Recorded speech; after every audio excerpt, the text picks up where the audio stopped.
Welcome to the Heart Centered Hustle podcast. Hi, everyone. My name is Jessica Helwig, and I am your host. This podcast has been designed to shine light on how the top mortgage loan originators and influencers in real estate, leadership, and wellness from across the nation have built systems that led them to growth and freedom through meaningful change. In each episode, we will uncover how thought leaders in these industries paved their path to live a life without limitations. As a production, health, and lifestyle coach, I believe in the importance of implementing holistic approaches and developing habits in business and personal life that support and empower success and well-being.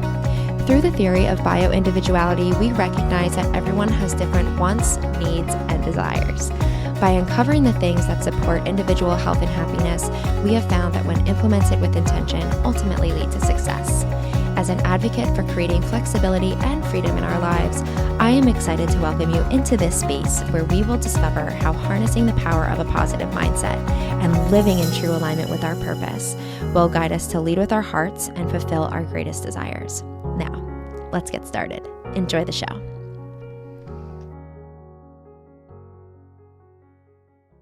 Good morning, everyone. Welcome to the Heart Centered Hustle podcast. I am so excited to be here with Carl White today.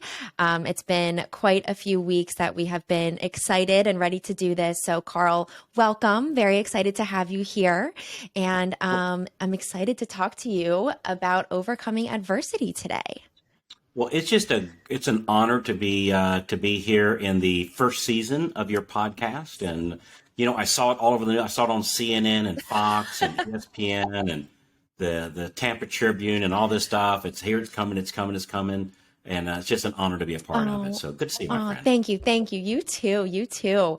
Well, this is a topic I know before the show and earlier this week when we were chatting, this is a topic that resonated pretty strongly with both of us. And I think it's relevant to everyone's life. And I hope that our audience listening will feel inspired to overcome things that are going on in their life that seem challenging, because life is crazy sometimes, and the journey is never ending. So where have you seen, times in your life where you kept getting knocked down, there were obstacles that kind of came up and they felt daunting? So where did you find inspiration and motivation to kind of keep moving forward?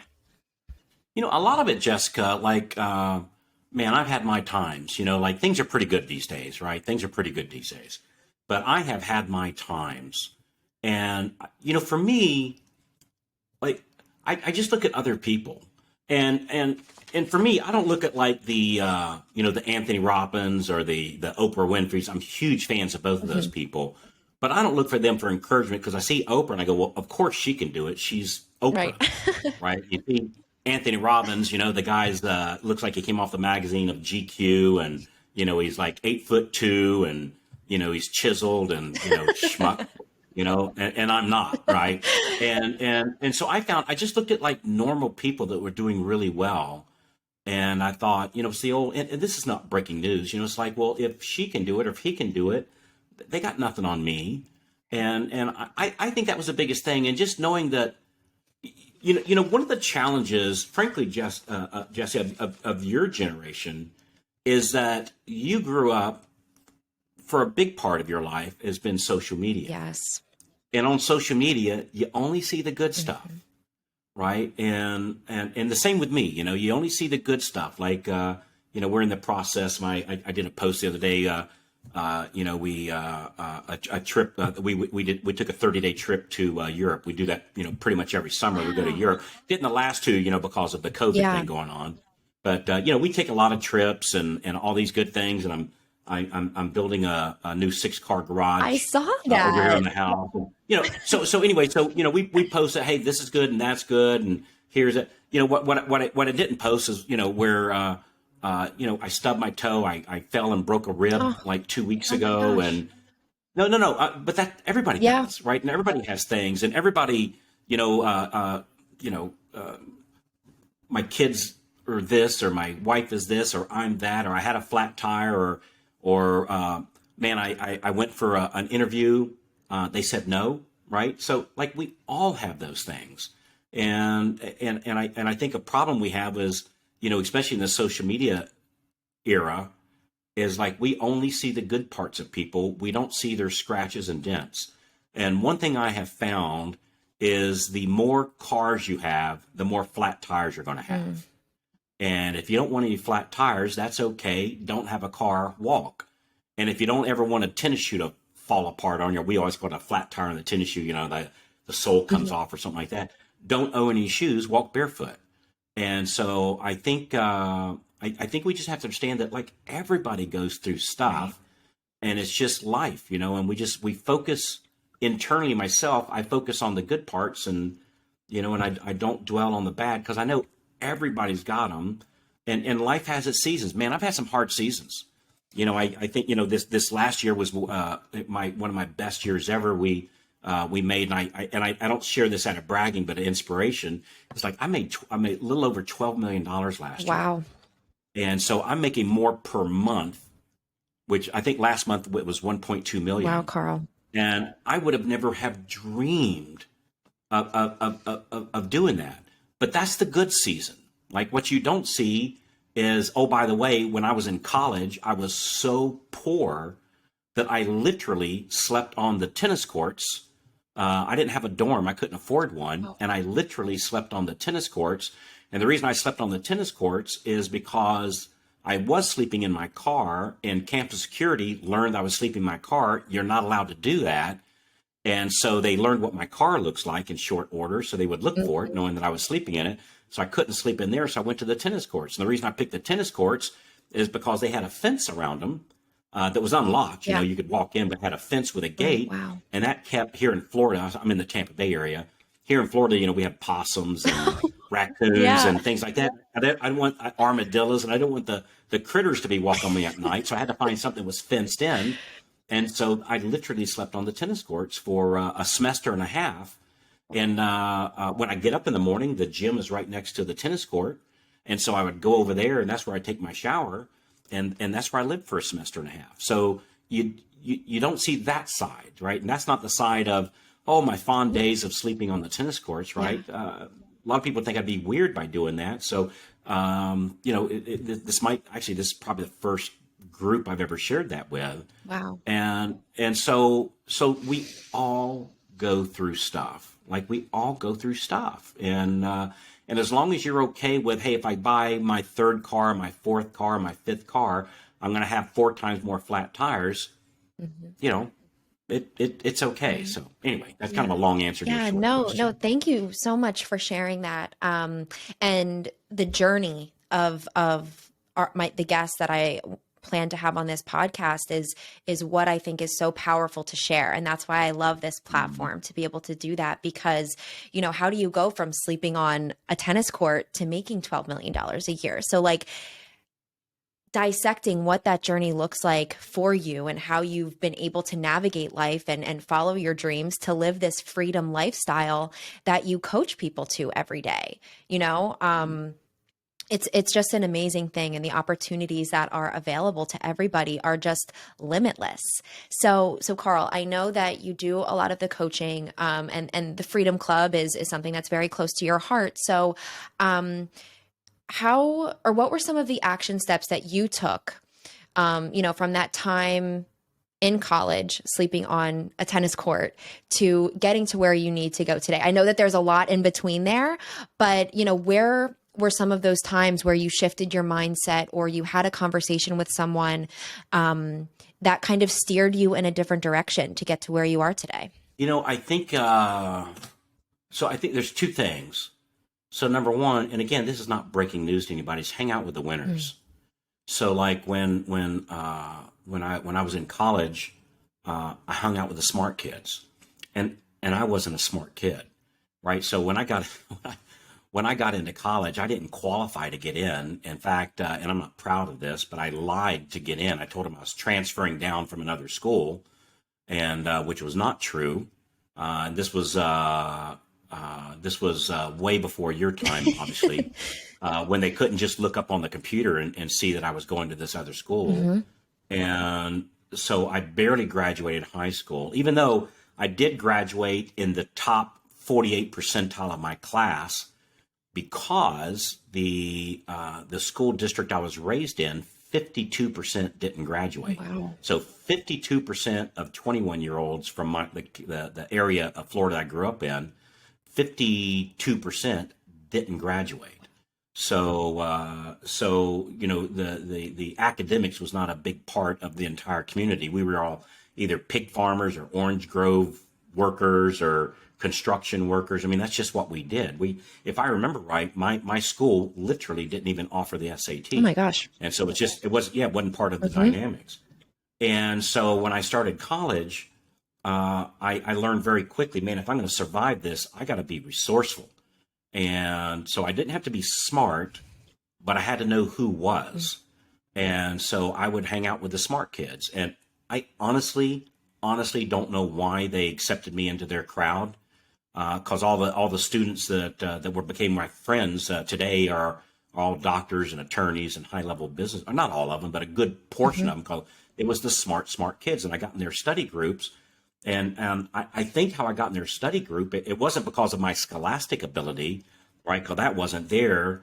Honestly, I think it was just because I asked. So if I saw Jesse, and Jesse's one of the top people. That I just say, hey, y'all mind if I join your study group? And gosh, I find if you just simply ask, a lot of times the answer is yes. Sometimes it's no, right? I get that. Sometimes it's no. But, I look at those situations and I go, all right, what's the best case scenario and what's the worst case scenario? So worst case scenario, if I ask, they say no. And now I'm already not in the study group. I'm still not in the study group. I've got nothing to lose. What's best case scenario? Best case scenario, they say yes.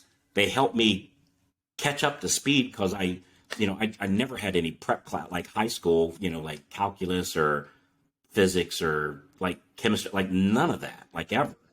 And so best case scenario, I can catch up and hang with this crowd.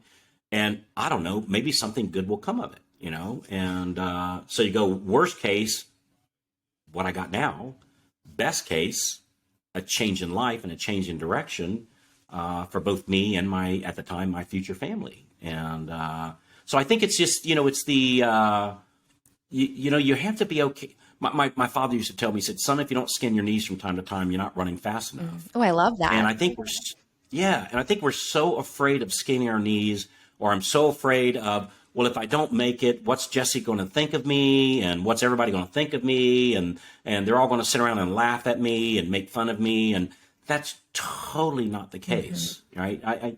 I think we get so tied up in, and I used to too, trust me, we get so tied up in what does everybody else think of me? Yeah.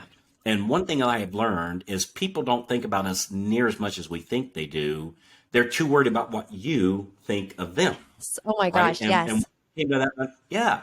And once I came to that understanding, it's like, all right, so if I fail, nobody really cares. I mean, it's okay. Like how many of us, like public speaking, a large percent of the population's biggest fear, right? Or a big fear. Totally. Right?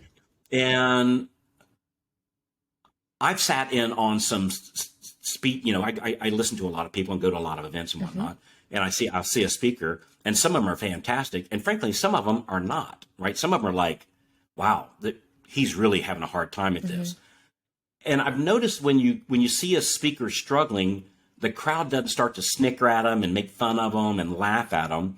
You can see their heart pours out to them because they go, oh man, I know exactly how you feel. That's like I was watching American Idol last night, right? Me and the Mrs. were huge American Idol fans. So we're watching it, and one of the singers, frankly, she was just okay. Right in the middle of the song, her voice starts to crack. Like it was terrible, right? And it was like, oh man, she was kind of like almost there, but not quite. And then her voice cracked, and went, oh man, we were kind of pulling for her, right? So the coaches said, keep going, keep going, keep going. And so she started singing again, and they ended up passing her through to the next level. And all the coaches said, hey, look, we've all been there. We've all had our voice crack, and don't beat yourself up. We're going to go ahead and push you to the next round. If her voice hadn't cracked, I don't think they'd have pushed around to the next thing. Point being, when we make mistakes, people don't laugh at us. They don't think we're stupid. Their heart pours out. Oh man, that's happened to me, or, oh man, I would be so embarrassed if that happened, and I feel for you. So actually, when we fail, people don't laugh at us. They look at us, most people by far, with a bit of empathy. And man, can I help you out, or can I give you a glass of water, or here, can I give you a shot, or sure, hey, why don't you come with us? It's going to be okay. Like when we fail, people don't laugh. They want to reach out and help you. Absolutely. Like not everybody, but most people. Yeah. And we get petrified by what if I fail? And I've found out over the years, nobody cares. Nobody goes home at the end of the day and they go, you know, that thing that Carl did, that podcast Carl did with Jesse, and that one point where he kind of stuttered and he said, wait, what was I talking about? And I can't wait to call up all my friends and tell them how Carl misspoke, how he says a lot. I can't wait to post on Facebook about how nobody's going to post anything about Carl. No. Right? They just don't care. They're too worried about what, and not me per se, but they're too worried about what I think of them and what they're doing. And totally. That was a freeing experience that I'm not near as important as I thought I was. You know what I mean? Yes. It's humbling. And it also, I love what you said about, you know, when it's obvious that somebody is struggling, whether you're seeing it on television or you're kind of experiencing it firsthand in your own life. It's like, you really want to step up and kind of be there for that person. And it's also, I find it to be so admirable to be like, wow, this person has gone through so much, yet they keep getting up and moving forward, you know, kind of no matter what. And that's no small task, you know, it takes practice. But you know, and it's not that, look, the people that overcome adversity, it's not that they're, quote, amazing people. I don't think. I mean, some of them I'm sure are, you know, but of the ones that I know, they're just normal people. Exactly. What I found is they just want the end result.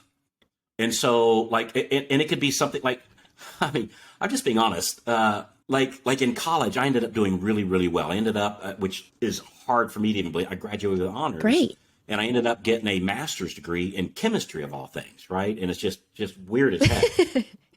But where that really came from was my first day of class, or my second day of class, actually. I sat beside this real pretty girl and asked to borrow her notes. And 4 years later, we got married. Oh. And so she was real scholastic, right? My wife, Maria. She was real academic and smart and wanted to succeed in life. And so I had to do well just to try to impress her. So I'd like to say, hey, I had all these great admirations. I wanted to change the world and, you know, and make a lot of money and build schools and give to the poor and all. No. It was much more shallow than that. I was just trying to impress a pretty girl beside me. Right. And then good things came from that. And then we did end up building schools, and we did end up doing a lot of things for other families other than ourselves. And we do, help. I have a special place in my heart for single moms. And so we help them pay rent. We built a center down in Cartagena, South in Colombia, for battered women. And so good things did come from that. And I'd love to be able to sit here and tell you today, well, that's the reason why I had wanted to achieve. But I was just trying to impress a pretty girl beside me. And, how many times do you tell that story? Well, it's the truth, though. It's, it's the truth. But, I think a big part of it, like of succeeding and overcoming adversity, is just like we have to learn like what we're worthy of. And but let me give you an example. And man, if this is not okay to share, you can just edit this right out, right? So we're doing this as a recording, and this may or may not make the cut, but let me share it with you, and I hope it's taken in the right way. My friend Ralph Watkins and I were at a party some time ago, and we've got a friend of ours, a lady friend of ours that's married, and just a wonderful person. I mean, she's stunning on the outside and she's stunning on the inside. Just a marvelous individual, just in every way, right? Just a really cool, like you, Aww. Just a really super nice person, right? And she could have, anybody as a mate. Well, not me and Ralph because we're married, but you know what I'm saying? Like she could have anybody, right? Yeah. Her husband is not a nice person. And I mean, he's nice to me. and he's nice to other people, but he's not nice to her. But it's terrible. Like the way he talks to her, and you wouldn't, if it wasn't for me, you wouldn't be anywhere. And if it wasn't for me, you'd be a pizza driver. Not that there's anything wrong with being a pizza driver, but you get that, like, it really beats her down, right? Just horrible. It's just rude to, it's just nasty. And anyway, they come walking into a party, and Ralph and I just kind of look at each other going, what in the world? And I said, Ralph, what is that? That here you have this wonderful person, beautiful inside and out, could be mated with anybody or choose to have anybody to live her life with. And she chooses that. And it happens both ways, by the way, both men and women. You know, we all see these stories, right? And I said, what is that? Like, why did she make that choice? And he told me something that really hit home. He said, I tell you exactly what it is, Carl. We accept the love we think we're worthy of. We accept the love we think we're worthy of. And man, when he said that, I thought, he is exactly right. And it goes further than that in what we're talking about today, is we accept the success that we think we're worthy of. We drive the car that we think we're worthy of. I have the wife, the friends. I have you as a buddy of mine, Jesse.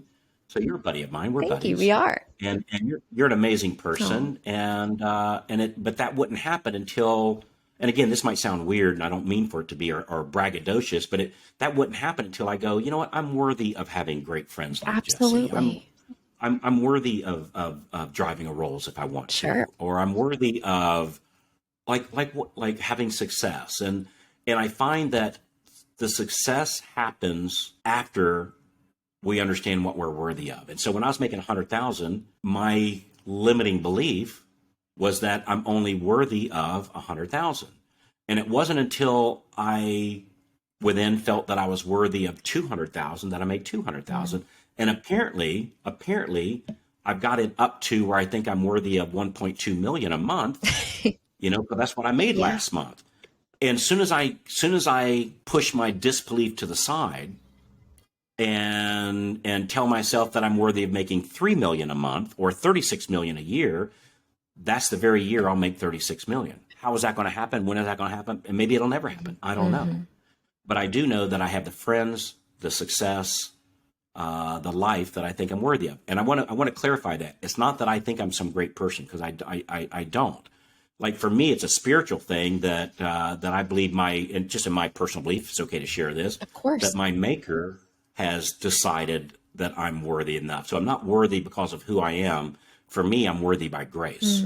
And because where I put me was sleeping on a tennis court, right? That's how far I got me.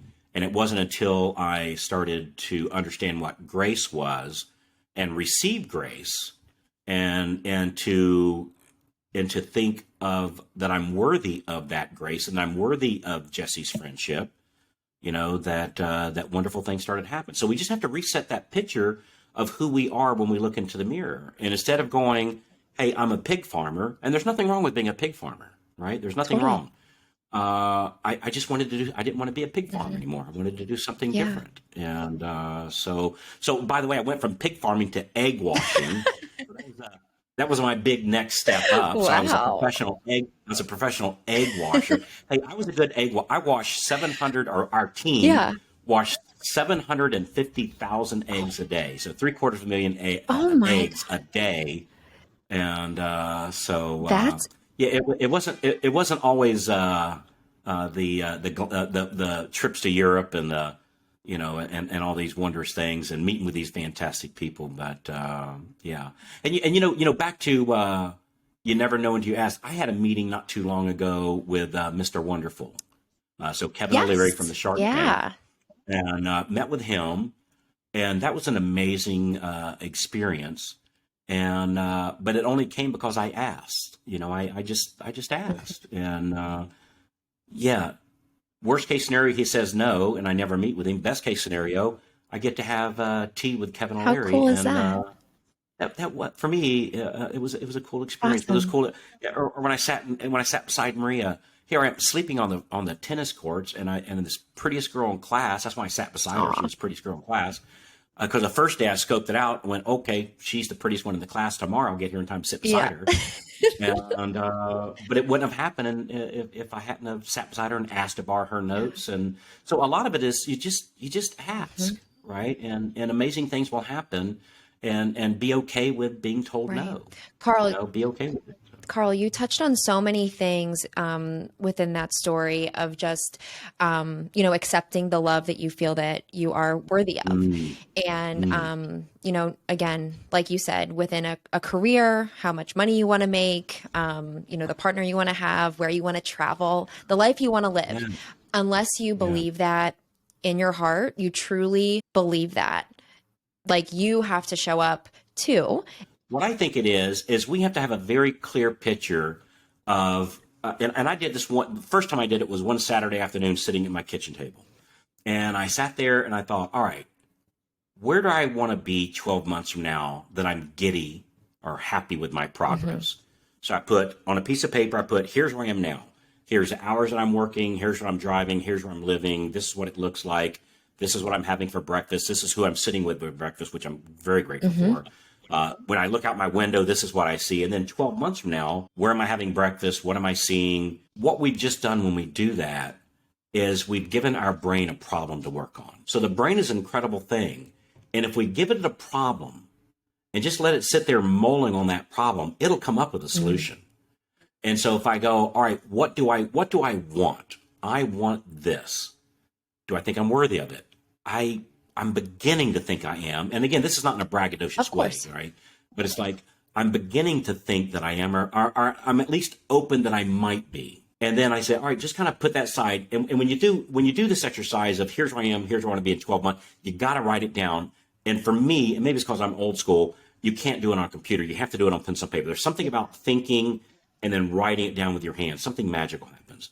And so once I've given my brain a problem of here's where I want to be in 12 months, it'll start working in the background. And the brain has to be working on some. That's like when we sleep at night, when you're giving your brain nothing to think about, it goes, I can't just sit here.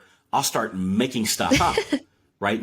That's what dreams are. It's like the brain's got, I gotta do something. I gotta do something. If you don't give me a problem, I'm just gonna make some stuff up. And it just starts making stuff up, right? That's what dreams are. It's gotta be working on something.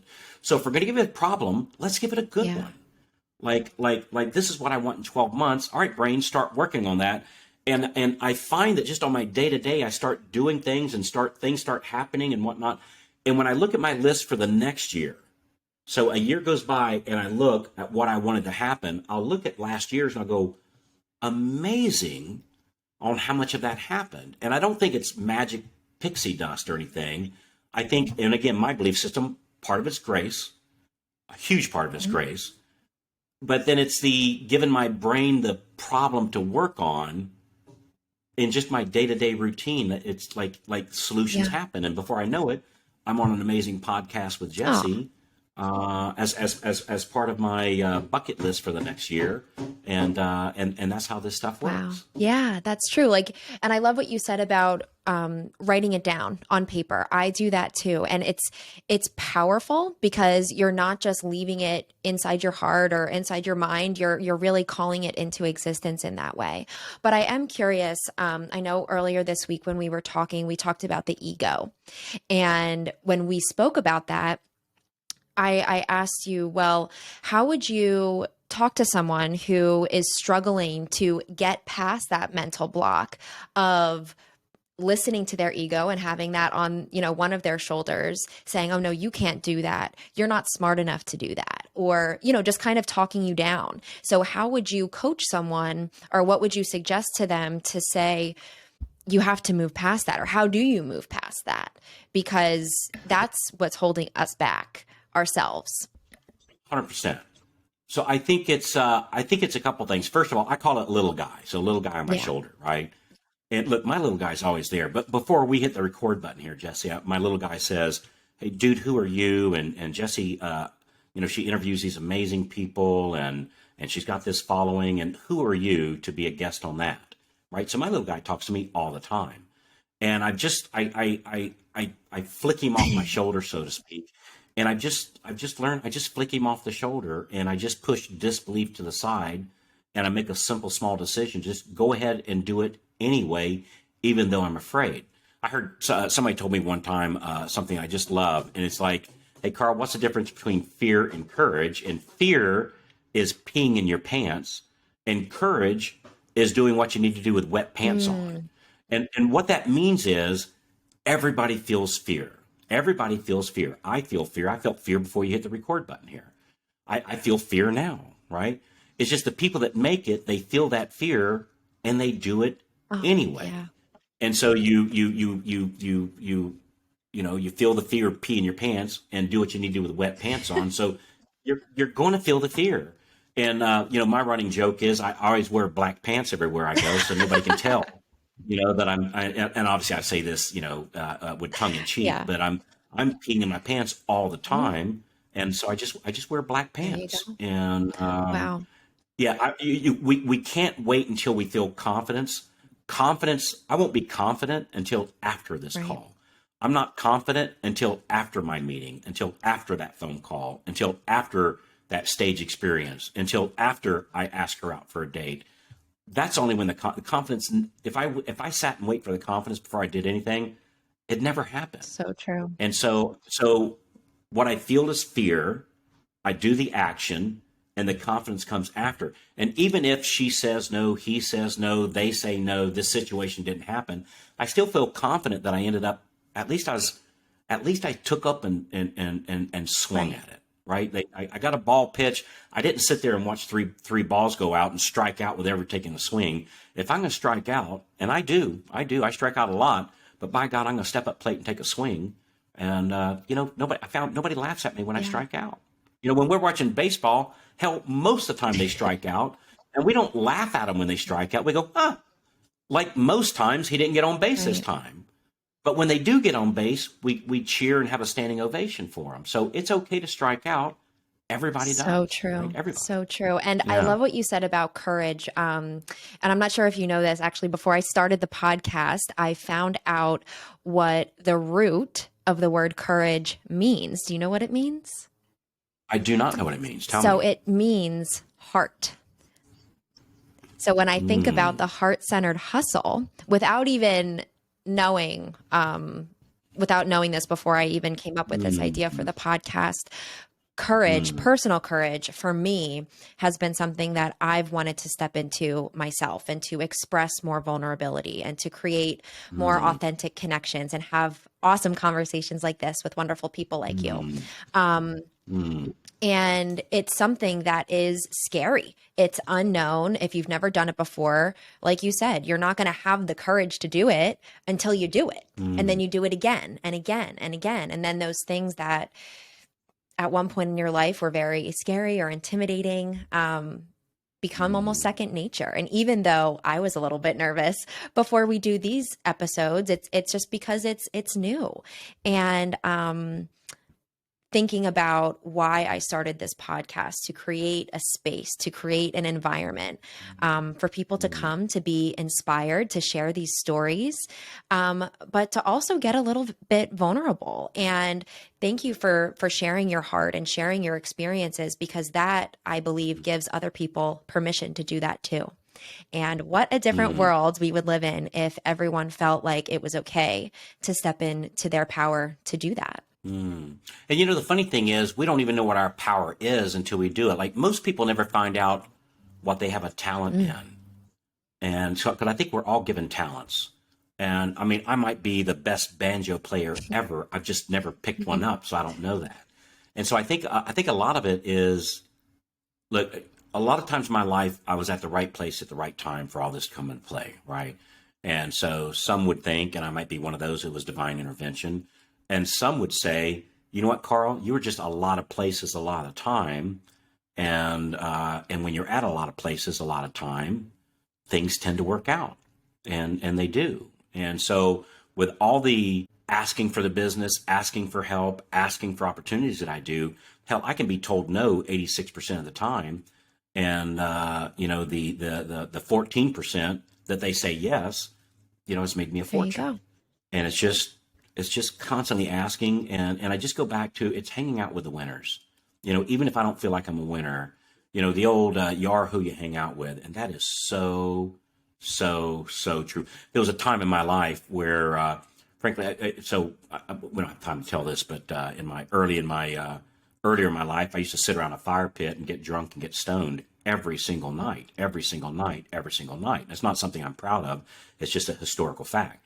And so I drank and got high like every night. And one day I was sitting around the fire pit and I was looking around and went, man, I got awesome friends, but man, these guys are going nowhere. These are a bunch of losers, right? And it's not that they're loser human beings. It's just they're not taking action. And so literally the next morning I packed up my bags, left in the morning and moved 800 miles away and just started Wow. fresh, because I thought and again, it's not that they were bad people. I'm not saying that, but I thought if all I want to do is hang around the fire pit and pickle my life away, then I'm at the exact right place. If I want to do something else, if I want, a bigger ripple effect of what I'm doing, I got to start over. And sometimes we start over, when we're in our 20s and sometimes 30s, but it's okay if we're in our 60s and start. It's never too late to start over, and wonderful things can happen. I'm always reminded, what was it, Colonel Sanders with Kentucky Fried Chicken? I think he didn't start his career. I think he was like 64 or something like Really? that I when he never knew started. that. Yeah, yeah, when he started Kentucky Fried Wow. Chicken or something. He was not a Yeah. young man. Let's just say it that Wow. way. And so he created a legacy. Maybe not serving the healthiest food. Maybe that's a bad example. Maybe the world would. It works. Maybe he could have opened up a fruit stand. It would have been a whole lot better for everybody. But he created this greatness, in what most people would call the golden Yeah. years of his Wow. life. And so, so it's okay to start Yeah. fresh. But So anyway. so in terms of that, and just to start to wrap up, what would be one piece of advice that you would give someone that is really facing adversity in their life, and it can feel scary, daunting, overwhelming? What would be the first action step you would suggest to them? So two things. Number one,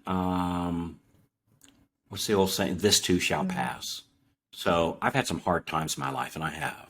It hasn't been all peaches and creams and trips and Rolls Royce and all the. It's been hard, man. I've had some really really hard times, and when I go through those hard times, I think this too will pass. And I'm also reminded that going through those things made me who I am today, which I'm very grateful for. And even though they were very, very, very painful at the time, they tell me if you go to the gym, if you don't put some weights on the barbell, that you're not going to grow your muscles. The only way to grow your muscles is to have adversity, is to have resistance. Right. And the more weight they put on the barbell, the stronger and bigger my muscles will become.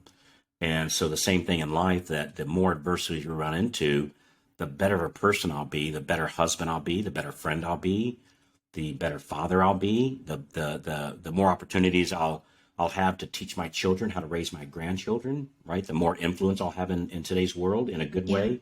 But that only comes with adversity. And so I think I think just knowing that this too will pass. And then the second part is, like, if I was to say, like if you say, hey, Carl, I need you to walk to California. So I'm here in the Tampa Bay area, here in Florida. Carl, I need you to walk to San Diego. I go, well, that's too far. I can't do that. It's too much. But if you say, well, you know what, Carl, the next red light up the road or traffic light up the road, it's about 3 miles.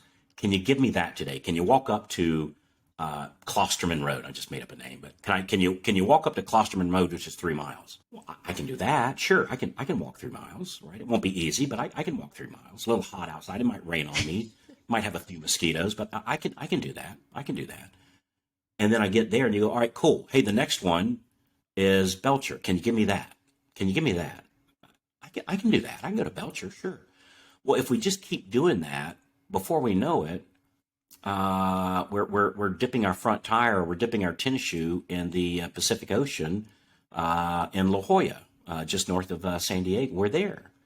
And so it's just doing, like, instead of looking at the whole picture, go, what's the next one single item I need to do that will put me in that direction? Well, I need to call this person. Well, pick up the phone and call them. All right, I got that. What's the next thing? Ask them. Just ask them. Got that. What's the next thing? And so just map it out like a chunk at a time. And then things aren't so daunting. If you say, hey, Carl, I need you to create, this thing that we've created today. if you'd told me that 20 years ago, I can't. I'm not worthy. I don't have the ability. There's no way I could pull that off. I don't have the skill set. But if you say, all right, I got that. Can you give me a webinar? Can you do one webinar? Can you give one speech, one talk? Can you do one thing to 3 or 4 or 5 people? I can do that. Sure, I can do that. And so you just show up, do the next thing, and we all know what the next thing is. What's that next thing? Do that one thing and go from there. Awesome. Awesome. Thank you, Carl. It has been so wonderful having you on the show, and I can't wait to have you on again sometime soon. But is there anything that you kind of have on the horizon for your life, for your business, that you would love to share with our audience? I know that there's a lot going on in your world all of the time, but just curious if you have any fun projects on the horizon. Well, right now, and you might hear him, they're building my garage, and I'm sitting here in my house. So they're hammering outside. So you might hear that in the background. This has far exceeded anything that I could have expected. And I've learned that money is nothing but an accelerator. And if I'm heading to good things, it'll take me there faster. It will. If I'm heading to bad things, it'll take me there faster, right? It will. It'll 100% take you there faster. If I'm running around chasing my tail, it'll just have me running in circles faster and faster and faster. So in all things that we do, just head toward good things, head in the right direction, and wonderful things that happen. So what's in store? I don't know. I'm just, honestly, at this point, Jesse, I'm just like a feather in the wind.